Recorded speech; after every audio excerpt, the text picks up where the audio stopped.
ఏముంది లోకం? పిల్లలు, యవ్వన పిల్లలు వింటున్నారా? ఏముందమ్మా? తుచ్చమైన అభిలాషలు. చాలా బాధగా ఉంటుంది కొందరు పిల్లలను చూస్తే. నాకు చిన్న చిన్న సులువుగా చిక్కులు పెట్టి పాపంలో పడిపోయి జీవితాన్ని పాడు చేసుకొని మనసును అపవిత్రపరుచుకొని దేహం పాడైపోయింది. మనసాక్షి బాధిస్తూ ఉంది. చేసిన తప్పులు మిమ్మల్ని గద్దిస్తూనే ఉంది. అయినా ఊరికే ఏదో ఎవడున్నాడులే నీతిమంతుడు అనుకొని జీవితాన్ని పాడు చేసుకుంటున్నాను. నా మాటినండి. తుచ్చమైన అభిలాషలు, తుచ్చమైన అభిలాషలు అల్పకాలం అండి. పాపభోగం అనేది అల్పకాలం, క్షణికమైన కార్యాలు. జీవితాన్ని పాడు చేసుకుంటున్నాను. తుచ్చమైన అభిలాషలు. యవ్వన సహోదరులారా, తుచ్చమైన అభిలాషలు. మీరు దేన్ని ప్రేమ అనుకుంటున్నారు కదా, అది ప్రేమే కాదు. అదొక కేవలం ఆకర్షణీయమైన అనుభవం అంతే. అది కొద్దిసేపే ఉంటుంది, ఆ తర్వాత ఏముండదు. ఎన్ని ఆధారాలు బైబిల్లో మనం చూడట్లా. ఎందుకు జీవితాలు పాడు చేసుకుంటున్నాం? అల్పకాల పాపభోగం. సమాజానికి మాదిరిగా ఉండవలసిన నీవు మాదిరిగా ఉండకపోతే ఎట్లా?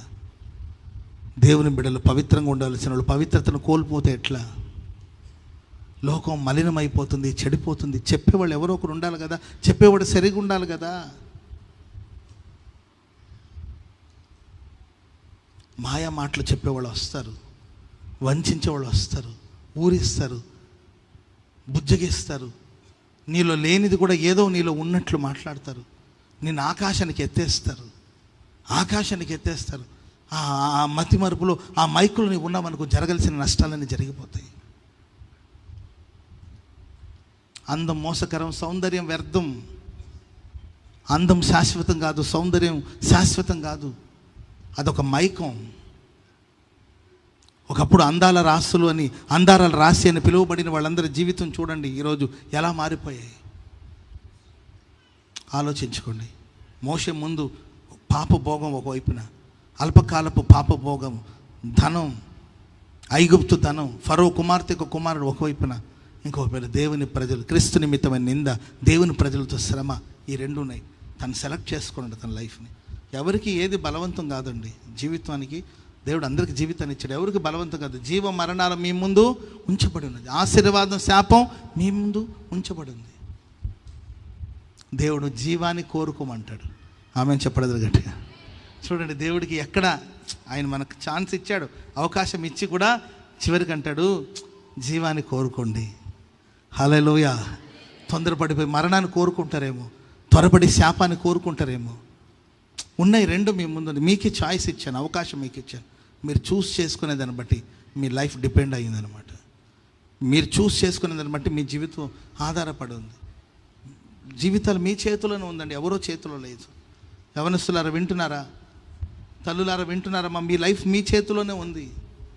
ఒక భర్తకు లోబడి, ఒక భర్తకు ప్రేమకు కట్టుబడి, ఒక కుటుంబ వ్యవస్థ కట్టుబడి నీ చేతిలోనే ఉంది. లేదు అలా కాదు, ఇటు నా భర్త ఉంటాడు, అటు వేరే కార్యక్రమాలు నాకు ఉంటుంది అనుకుంటే నీ చేతిలో ఏదో ఒక రోజు నీవు దొరికిపోతావు. ఏదో ఒక రోజు నీ జీవితం శాపంగా మారుతుంది. ఆ రోజు దేనికి పనికి రాకుండా పోతావు. అలాంటి నీచమైన పనులకు సాహసించొద్దు. ఎంతమందిని చూస్తున్నానండి నేను. ఒకవైపున భర్త ఊర్లో లేనప్పుడు భర్త స్నేహితుడితో సహవాసం.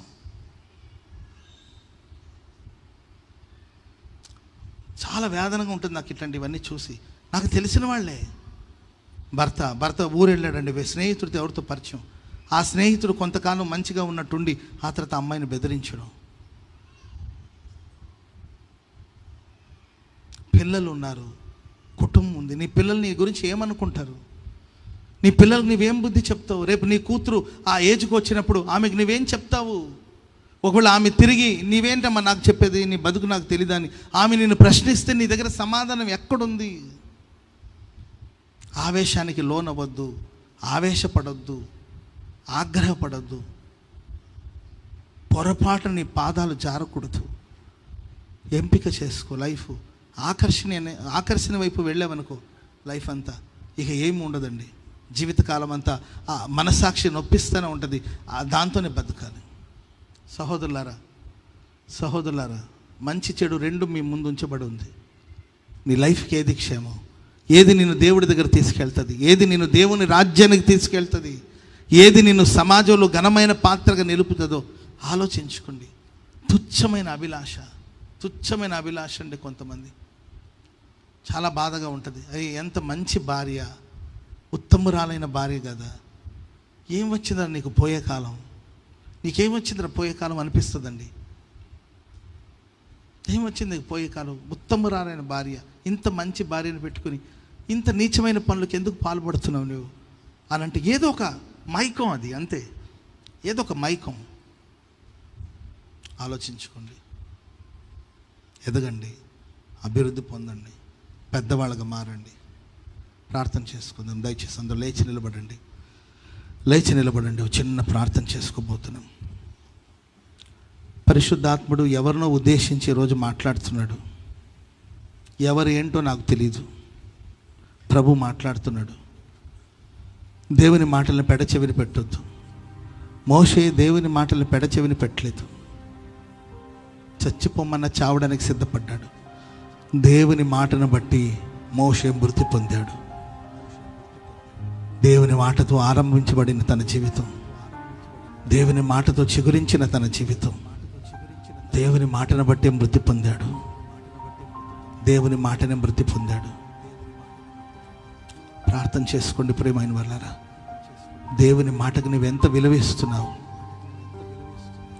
దేవుని మాటకి ఎంత విలువిస్తున్నావు?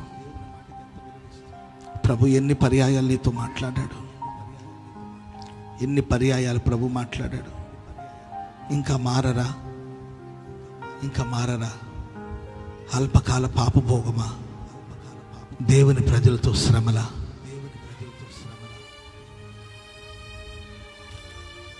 పాపభోగాలకి హక్కుదారుడు, ఐగుప్తు ధనానికి హక్కుదారుడు.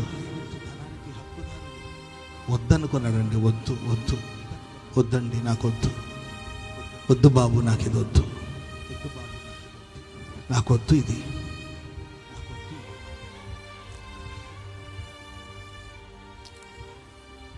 ప్రార్థన చేసుకోండి ప్రభు సన్నిధిలో.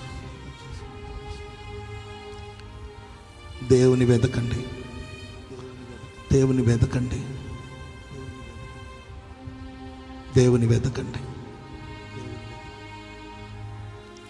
చేతులారా జీవితాలు పాడు చేసుకోవద్దు. ఇక్కడున్న మీలో ప్రతివాడు తప్పక సియోన్లో దేవుని సన్నిధిలో కనబడాలనేది నా ఆకాంక్ష.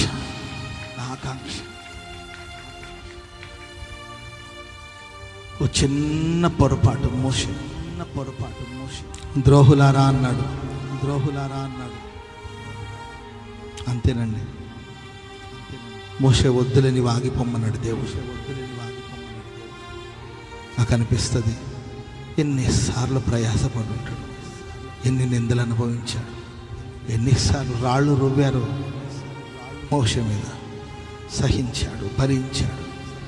తన కుటుంబం కోసమా కష్టపడింది, తన పిల్లల కోసమా కష్టపడింది, సంఘం కోసమే కదా, ఆ సంఘం కోసమే కదా కష్టపడ్డాడు. మోషే, చేతులుంచి నీ ఘనతలో కొంత ఘనత యెహోషువకు ఉంచి, యెహోషువని ప్రజల్ని తీసుకెళ్ళమని చెప్పు. నీవు ఆగిపోయి ఈ మైదానంలో నీవు ఆగిపో. నువ్వు దూరంగా ఉండి కనాన్ను చూస్తావు తప్ప నువ్వు కనాన్లోకి వెళ్ళలేవు. నువ్వు ఇక్కడే చనిపోవాలి. మోషే, చనిపోతానయ్యా, నీ మాట చెప్పని నేను చనిపోతాను, నీ మాట చెప్పని నేను మరణిస్తానన్నాడు తప్ప దేవుని ఏమాత్రం సందేహించలేదు, ఆయన మాటలు ఏమాత్రం ప్రశ్నించలేదండి. దేవుని మాటలు ఏమాత్రం ప్రశ్నించలేదు. ఈరోజు మనం ఎందుకు ప్రశ్నిస్తున్నాం? దేవుని ప్రశ్నించేంతటి వాళ్ళం అయిపోయామా? దేవుని చిత్తాన్ని ప్రశ్నించేంతటి వాళ్ళం అయిపోయామా? ప్రార్థన.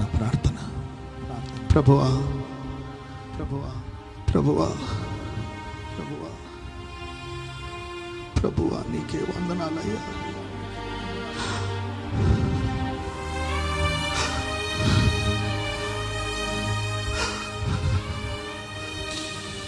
ఈ చిత్తానికి అప్పగించుకుంటున్నాను.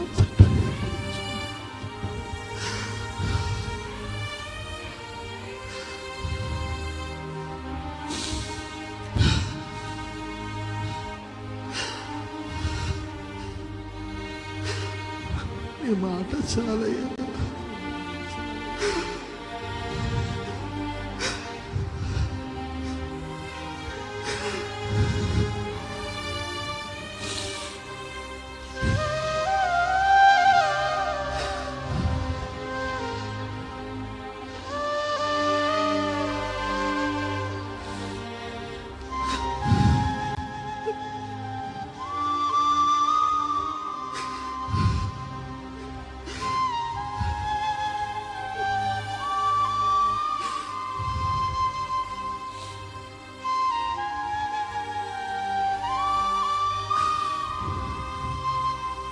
ఈ లోకం మాకొద్దు ప్రభువా,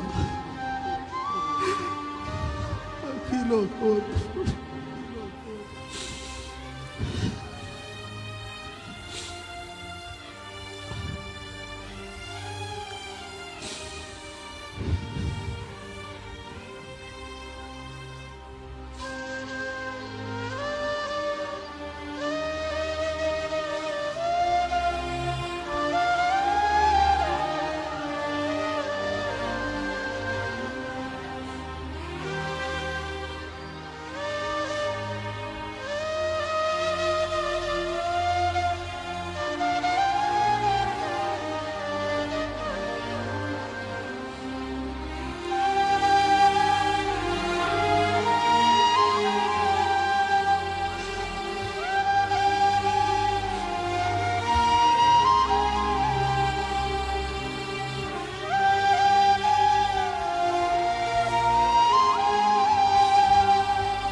అందరూ ప్రార్థన చేసుకుందాం. ఆకాశ వైపు చూపు. నీ చిత్తమే సిద్ధించుగాక, నీ ప్రణాళిక నెరవేర్చబడునుగాక. ప్రభువా, నీవుంటే చాలు యేసయ్యా, నీవుంటే చాలు యేసయ్యా. నీవుండగా ఈ లోకంలోనిది మాకు అక్కర్లేదు ప్రభువా. నీవు మాతో ఉండగా ఈ లోకం మాకు అక్కర్లేదు యేసయ్యా. నిన్నే సేవిస్తామయ్యా, నీతోనే మాట్లాడాలని వచ్చామయ్యా, నీ స్వరాన్ని వినాలని వచ్చాము యేసయ్యా. నిన్ను చూడాలని నీ సన్నిధికి వచ్చాము, నీ స్వరాన్ని వినాలని వచ్చాము. నీ మాటే మమ్మల్ని బ్రతికిస్తుంది, నీ మాటే మమ్మల్ని బ్రతికిస్తుంది. ప్రతిరోజు నేను వెతుకుతాం ప్రభువా. మేము చీకట్లో ఉండగా నువ్వు మమ్మల్ని వెతుక్కుంటూ నిన్నే వెతుకుతాం ప్రభువా. ప్రతిరోజు నిన్ను వెతుకుతాను తండ్రి, ప్రతిరోజు నిన్ను వెతుకుతాను ప్రభు, ప్రతిరోజు నిన్నే వెతుకుతానయ్యా, ప్రతిరోజు నిన్ను వెతుకుతాం ప్రభు, ప్రతిరోజు నిన్నే వెతుకుతాం. నీ సన్నిధి మాతో ఉంచు, నీ సన్నిధి మాతో ఉంచు.